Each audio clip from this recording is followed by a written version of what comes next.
By contrast, humility grounded in service, respect, and a willingness to listen has a way of enduring, echoing through generations long after the noise has faded. And for many watching, that was the heart of the moment. It wasn't about Charlie Kirk's stumble or even Obama's cleverness. It was about the affirmation that dignity still matters. In an age of constant shouting matches, viral provocations, and performative outrage, Obama's calm remarks stood as proof that composure itself could be revolutionary. Social media, once again, became a mirror of that lesson. Hashtags shifted from mocking Kirk to celebrating the universal principle. Dignity wins, humility lasts, wisdom over noise. Parents posted about teaching their children the value of listening before speaking. College students quoted the line in graduation speeches. For immigrants and marginalized communities, many of whom had long felt belittled by Kirk's rhetoric, the moment became a banner of resilience, proof that arrogance, no matter how mainstreamed, could still be punctured by truth. Obama's crescendo built into something larger than partisanship. He reminded Americans that the strength of the nation has never been its loudest voices, but its most steadfast ones. That greatness has never been measured in mockery or taunts, but in the quiet, persistent march toward justice. That resilience comes not from tearing others down, but from lifting communities up. In the end, the clash became less about a politician versus a provocateur, and more about character. What do we value as Americans? Whose voices do we uplift? And how do we want to be remembered, not just in viral clips, but in the long arc of history? For those who had been watching closely, the answer was clear. Arrogance crumbles, humility endures. And in that single moment, one calm sentence delivered with poise and clarity, Obama reminded the nation that truth, when spoken with dignity, has a power louder than any insult, stronger than any performance, and more lasting than any headline. And yet, even as the moral settled over the nation, there was still one last beat to play. Because stories like this don't end in quiet reflection. They end with a call, an invitation for every viewer, every listener, every citizen to step into the current of history. No one expected Obama to say this. Not the audience in that packed hall, not Charlie Kirk, not even the millions watching online as the clip spread like wildfire. But maybe, deep down, America needed to hear it. At a time when arrogance had begun to feel unstoppable, when noise drowned out wisdom and insults passed for strength, one calm sentence shattered the illusion. The remark was more than a moment, it was a mirror. A reminder that truth still cuts through the fog. That dignity still has power. That humility, though quiet, can roar louder than the most confident taunt. And in that, people found not just satisfaction, but hope. Because this was never about two men trading words. It was about what we, as a nation, choose to reward. Do we lift up arrogance, or do we lift up wisdom? Do we celebrate those who shout the loudest, or those who stand the tallest when it matters most? Obama's words will echo not just because they humbled a provocateur, but because they called us back to our better selves. To remember that character is what endures. And that, in the end, is bigger than politics. It's about who we are. So here's the choice. Let this moment pass as just another viral clip, or let it become a rallying cry.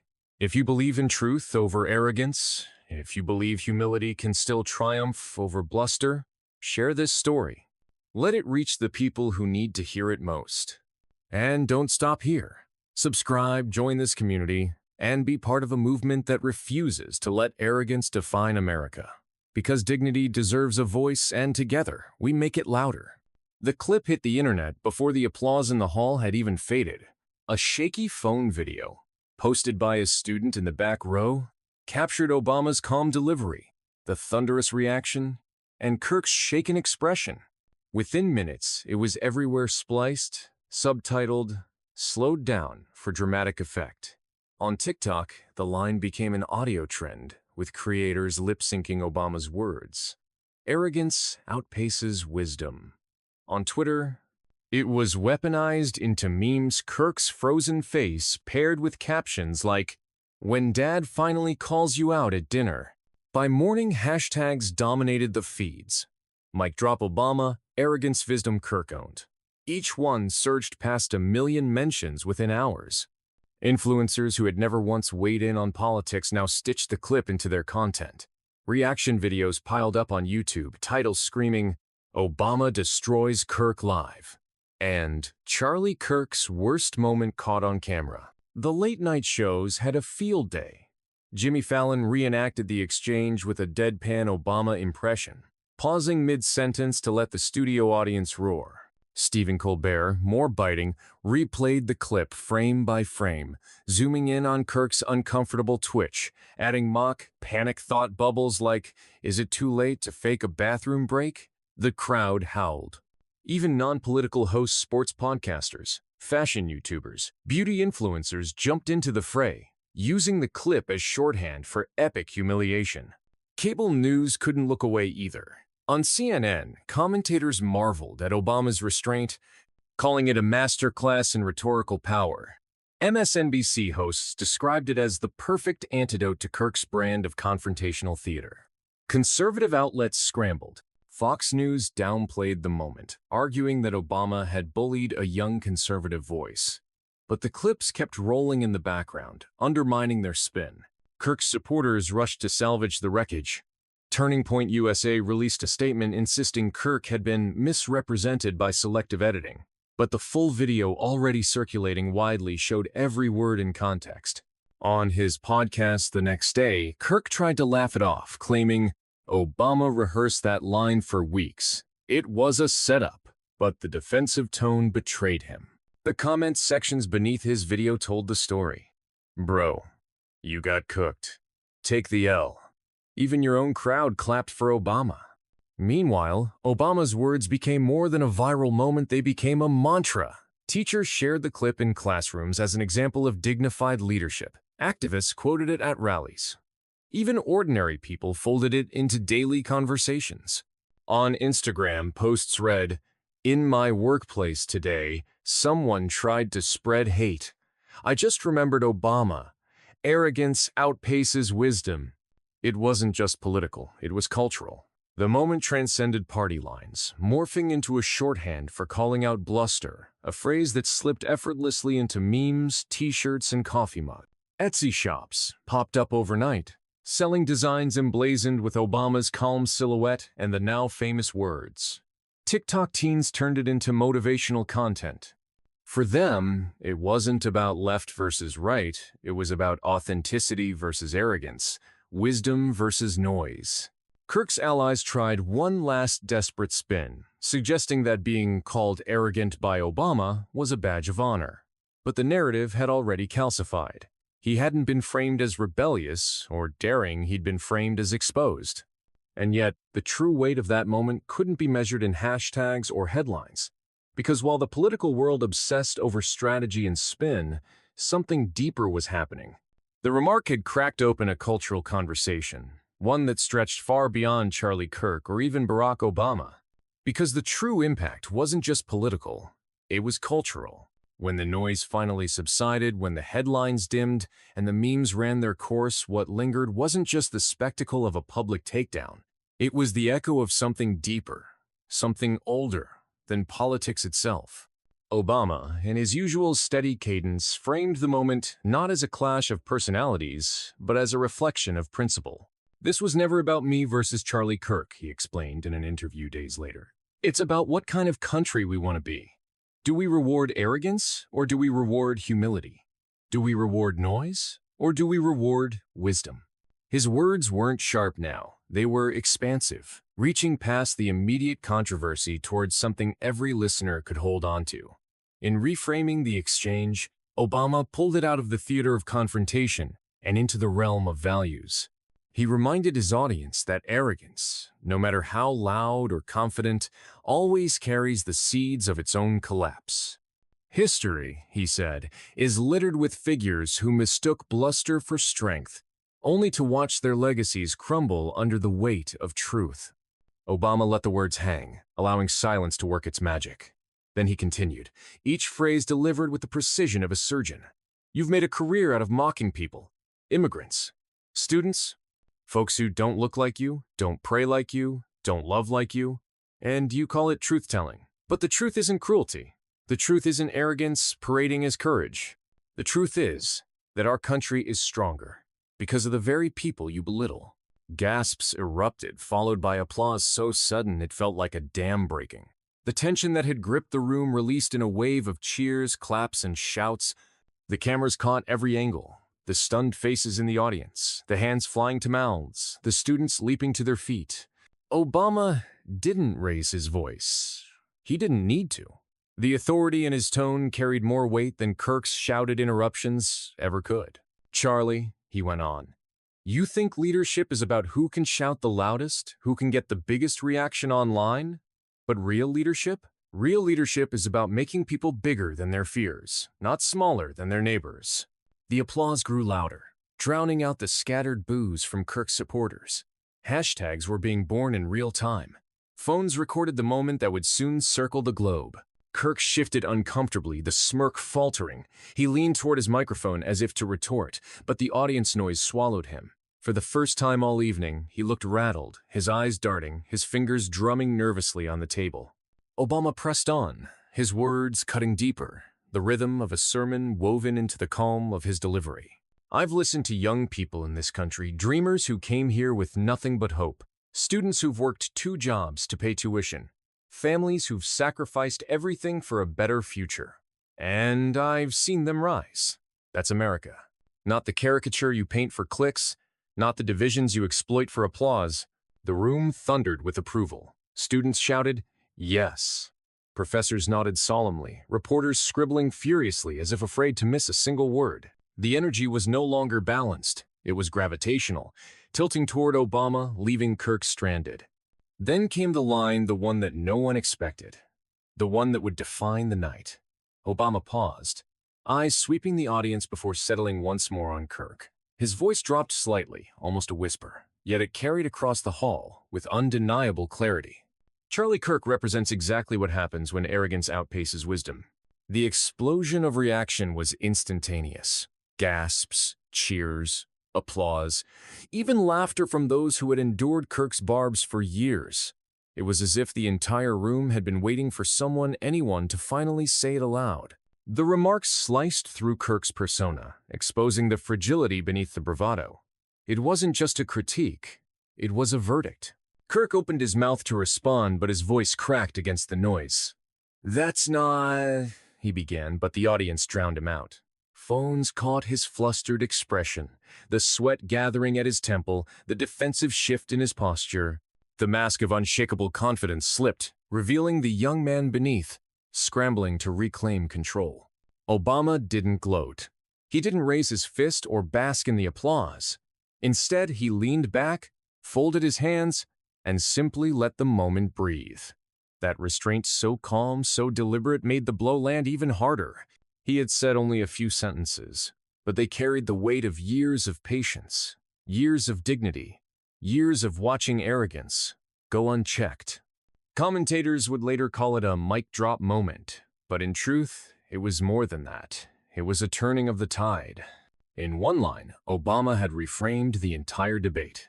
Kirk was no longer the fearless truth teller he claimed to be, but the embodiment of arrogance unchecked, a cautionary tale in real time. The audience roared, standing now, many with tears in their eyes, clapping not just for Obama but for what he represented, the validation of voices too often ignored, the defense of dignity too often mocked. And in that hall, on that night, the power dynamic shifted.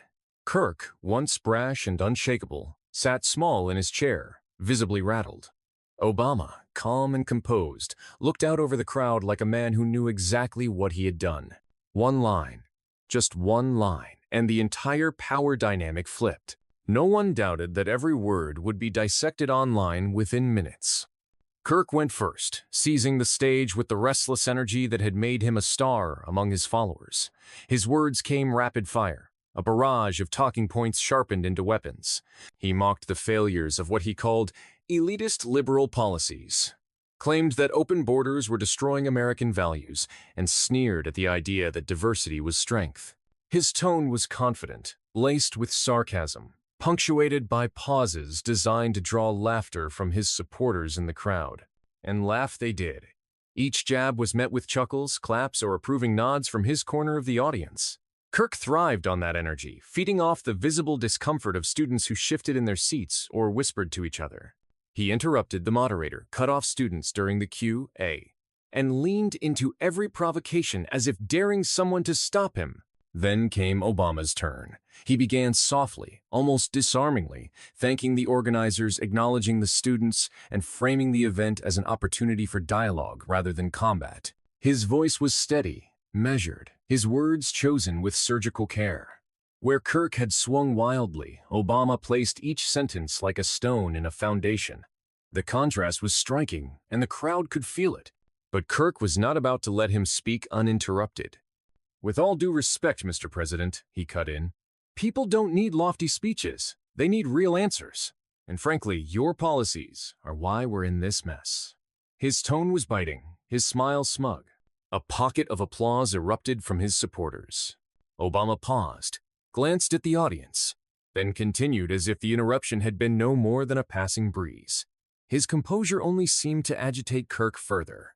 The younger man pressed harder, interjecting with statistics some cherry-picked, others questionable about immigration, crime, and the economy.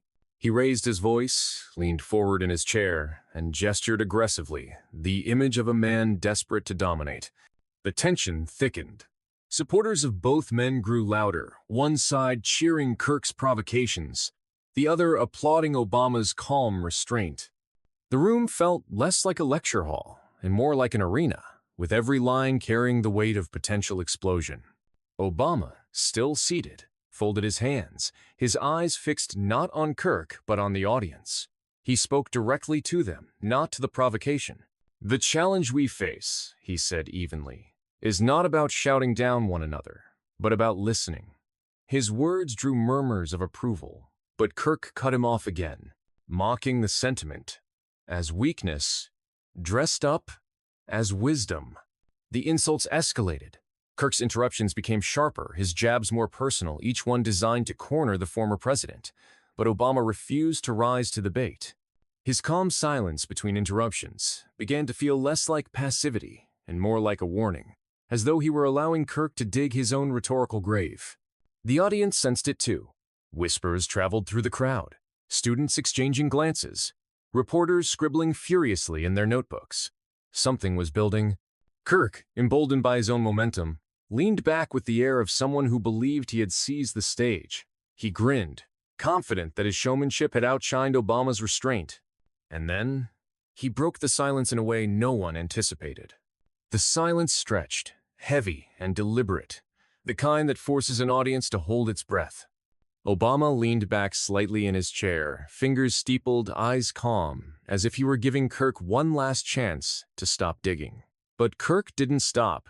He smirked, shaking his head, and leaned into the microphone once more. "You see, this is the problem," he said, voice dripping with mockery. "We've been told to respect leaders like you who give speeches about unity, while ordinary Americans suffer because of your failed ideas. That's why people listen to me, because I say what everyone else is afraid to say." The words hung in the air, smug and self-congratulatory. A few claps rose from Kirk's corner of the crowd, but they were drowned by the restless shifting of others. A low rumble of discomfort. Everyone turned back to Obama, waiting, wondering if he would finally respond with more than restraint. He did. Slowly, he leaned forward, resting his elbows on the table, eyes fixed on Kirk. His voice was low at first, measured, almost conversational. "Charlie," he said, "there's a difference between saying what no one else will say and saying what no one else should say." The room froze. A sharp intake of breath rippled across the audience. Even before he finished the thought, people sensed the shift. This was not the careful sidestep of a statesman avoiding confrontation. This was the beginning of something sharper. If Charlie Kirk's rise was fueled by noise and provocation, Barack Obama's enduring presence came from something far more elusive: composure. He was a figure who never seemed rushed, never seemed rattled, and rarely allowed his opponents the satisfaction of seeing him lose his footing. His voice carried the cadence of reassurance, the kind of tone that made even the harshest critics acknowledge his skill. Obama's authority was not just political, it was cultural, generational, and profoundly personal for millions who saw in him a reflection of their own hopes. From the earliest days of his national career, Obama carried himself with a dignity that disarmed. He was the son of a Kenyan father and a Kansan mother, a man who walked into America's highest offices, carrying both the weight of history and the lightness of humor. It was not unusual for him to step into hostile environments and, with a raised eyebrow or a single well-timed line, turn the mood from tense to captivated. Where others raised their voices to command attention, Obama lowered his, forcing the audience to lean in. Think back to the White House Correspondents' Dinner, where presidents traditionally endure a roast from comedians. Obama flipped the script, becoming the comedian himself. He delivered barbs with a sly smile, jokes aimed at political opponents and even at himself. No Drama Obama became more than a nickname. It was a philosophy. He understood that wit was sharper when tempered by restraint, that power was stronger when it didn't need to shout. In those moments, he revealed the rare ability to critique without bitterness, to disarm with charm rather than aggression. On the debate stage, this composure often became a weapon of its own. Against rivals who interrupted or attacked, Obama would pause, glance at the audience, and deliver a line so measured it felt like a masterclass in patience. He didn't need to dominate by sheer volume. He understood that confidence spoke loudest when it didn't try. Viewers saw a man unflappable in the storm, and in that steadiness, they saw strength. But his calm was not passivity. Beneath the cool exterior was a conviction forged from struggle. The child who grew up between worlds. The community organizer who walked Chicago's streets listening more than he spoke. The senator who faced questions about his very legitimacy as an American. Through each challenge, he developed a skill set that few could match, the ability to let insults wash over him until the moment came to deliver a response so exacting it left opponents scrambling. This was the essence of Obama's appeal. He embodied humility, never pretending to have all the answers, never needing to belittle to make a point. And yet, when he did choose to strike, his words landed with precision. It was this humility that made his sharpest critiques unforgettable. Because unlike the constant noise of Kirk's provocations, Obama's words were rare, deliberate, and carefully chosen. When he spoke, people listened not because they feared the volume of his voice, but because they trusted the weight of his silence before it. The contrast with Kirk could not have been sharper. Where Kirk thrived on interruption, Obama thrived on patience. Where Kirk's arsenal was arrogance, Obama's was discipline. Where Kirk sought applause in every moment, Obama often seemed indifferent to the crowd's reaction, speaking instead for the history books, for the generations that would replay the moment long after the cameras turned off. And that's why this clash carried such anticipation. It wasn't simply about two men. It was about two styles of leadership colliding. One, the loud provocateur, demanding attention through shock. The other, the quiet statesman, commanding respect through composure. For years, Obama had watched from the sidelines as figures like Kirk rose, figures who weaponized division for spectacle. Rarely did he acknowledge them directly, and rarer still did he name them outright. That silence itself became part of his mystique.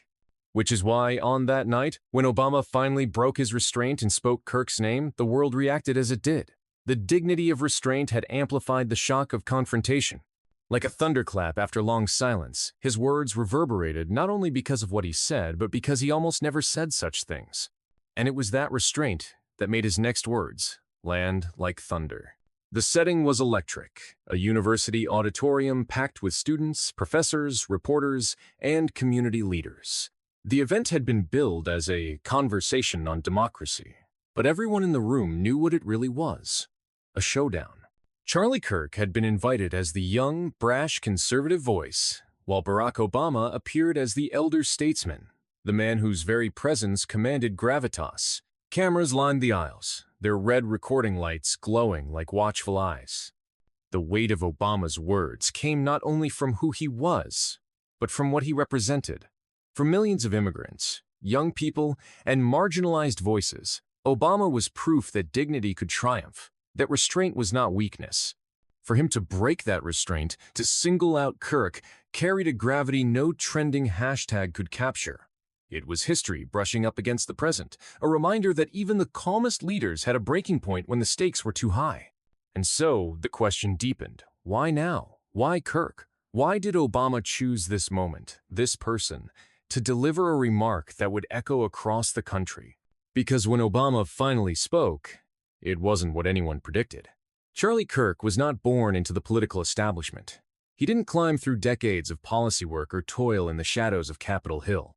Instead, he burst onto the national scene with the timing and bravado of someone who understood that in 21st century America, politics wasn't just about ideas, it was about spectacle. At 19, while most of his peers were still navigating freshman dorms, Kirk founded Turning Point USA, an organization that branded itself as a grassroots movement for free markets and limited government. But behind the slogans lay a sharper edge, a crusade built on confrontation. The formula was simple. Find a campus, find a liberal student or professor, ask a loaded question, and capture the sparks on video. Clip the exchange down to 30 seconds, post it online, and watch as outrage spreads. For Kirk, this was not accidental. It was strategy. In an era where algorithms reward controversy, he made himself indispensable to the outrage economy. His youthful face and confident smirk became trademarks, a reminder that he was not just speaking to the audience in the room, but to millions watching on their screens. Supporters hailed him as fearless. He traveled the country like a political rock star, filling auditoriums with young conservatives who wanted to see their frustrations given a voice. He delivered lines that were punchy, simple, and often cutting. Attacks on immigration, critiques of feminism, dismissals of progressive values. His speeches carried the rhythm of stand-up comedy provocative setups, followed by punchlines meant to draw either laughter or fury. For Kirk, both reactions were victories, but admiration came laced with criticism. Detractors saw in him not a patriot but a provocateur. His so-called defense of real America often bled into exclusion, targeting those who didn't fit neatly into his vision of the nation. When he spoke of immigrants, it was rarely with respect for their contributions, but with suspicion of their loyalty. When he invoked the Constitution, critics pointed out his selective reading, one that championed freedom for some while ignoring equality for others. This contradiction defined Kirk's rise. He wrapped himself in the flag, casting himself as a defender of American greatness. Yet his rhetoric often undermined the very inclusivity that greatness required. He portrayed himself as a truth-teller, yet fact-checkers frequently flagged his claims as misleading or outright false. He declared himself unafraid of debate, yet when pressed with complex questions, his confidence sometimes faltered, revealing the fragility beneath the bravado. Arrogance became his armor. On stage, he exuded the certainty of someone who believed he could not be outmaneuvered. His opponents, he assumed, were either too timid or too politically correct to match his aggression. He thrived on underestimating those across from him, convinced that sheer boldness would always overwhelm nuance. For a while, it worked. Clips of him berating students went viral, fundraisers brought in millions, and his access to power grew as he aligned himself with conservative leaders eager for his youthful energy. But arrogance carries a cost. In treating every conversation as a battlefield and every opponent as an enemy, Kirk created as many adversaries as fans. His bravado alienated not just progressives, but moderates who once might have listened. And while his followers laughed at his barbs, others saw a man building a reputation on cruelty disguised as candor. This was the paradox at the heart of Charlie Kirk, a figure who claimed to embody patriotism, yet seemed to thrive on division. A man who projected strength, yet revealed insecurity in his need to dominate every exchange. For years, he had played the role of provocateur with impunity, enjoying the stage, the spotlight, and the headlines.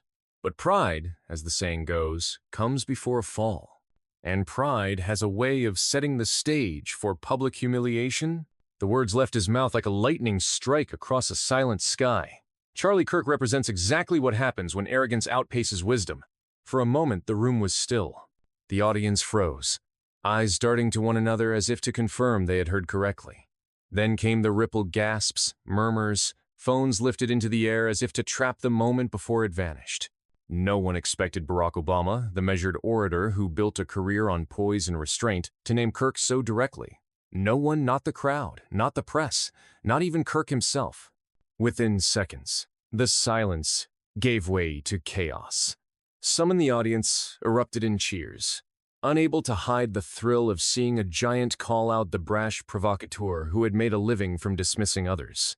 Others sat in stunned disbelief, whispering to neighbors, wondering what had compelled Obama to break his usual calm distance and deliver such a pointed blow. Social media ignited in real time. The first tweets appeared within seconds. Did Obama just roast Charlie Kirk? Clips shot on shaky phone cameras spread across feeds, captioned with wide-eyed emojis and hashtags that trended within minutes. Obama Hess Kirk. Mic drop moment. It was as if the nation's collective attention had been snapped into a single electric instant. For Obama, it wasn't anger. His tone was steady, almost surgical, a scalpel rather than a hammer. But the choice of words, the deliberate naming of Charlie Kirk, cut deeper than any raised voice could. It was unexpected precisely because it was so rare, so intentional. Obama had chosen his moment, and the effect was seismic. Charlie Kirk's name hung in the air like a challenge. Somewhere backstage, his team would be scrambling to respond, already planning their counterattacks, already drafting statements about elites silencing truth. But in that hall, in that moment, it didn't matter. The balance of power had shifted, and everyone could feel it. The audience's reaction was more than noise. It was validation. For those who had endured Kirk's rhetoric, immigrants dismissed. Young activists mocked, marginalized voices belittled. Obama's words landed like vindication.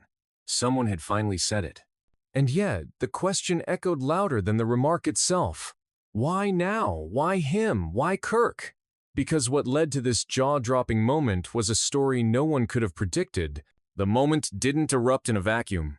It was born from a storm that had been gathering for years. A storm defined by shouting matches on cable news, viral clips of outrage, and a country split down the seams of ideology. American political discourse had become less about dialogue and more about spectacle, less about persuasion and more about performance. Into this landscape stepped Charlie Kirk, a young firebrand who thrived in chaos, who turned confrontation into a brand and provocation into a business model. He had built his empire on college campuses, turning auditoriums into battlegrounds. Kirk relished the sound of boos as much as applause, because either way, the cameras were rolling and the clips would live online. His message was sharp, often mocking, designed to trigger as much as to convince. He cast himself as the defender of real America, unafraid to call out immigrants, liberal students, or political opponents with the kind of bluntness that earned him both admiration and disdain. For his supporters, he was a warrior taking the fight directly to the enemy. For his critics, he was an opportunist stoking division for personal gain. As his profile grew, so did the controversies. Headlines trailed him, questionable statistics on immigration, inflammatory remarks about marginalized groups, and unapologetic attacks on anyone who challenged him. He wasn't just another conservative commentator. He became a symbol of a new kind of politics, performative, combative, unapologetically arrogant. In debates, he would sneer. In interviews, he would interrupt. On Twitter, he wielded insults like grenades. The louder the backlash, the bigger his platform became. And in this polarized moment, Kirk's rise felt like a symptom of something larger. He represented the politics of mockery, where outrage was currency and cruelty was entertainment. He wasn't simply a voice. He was an amplifier of the very tensions tearing at the nation's fabric, which is why Obama's words mattered so much. For years, Obama had been the opposite of Kirk's chaos. Where Kirk shouted, Obama measured. Where Kirk insulted, Obama uplifted. He had positioned himself above the noise, rarely responding to provocateurs, often ignoring those who thrived on attention. His brand was dignity, calm, restraint. And that's what made his sudden decision to call out Kirk by name so extraordinary. It wasn't just one man criticizing another. It was a symbol of two Americas colliding, the one rooted in patience and principle versus the one addicted to provocation.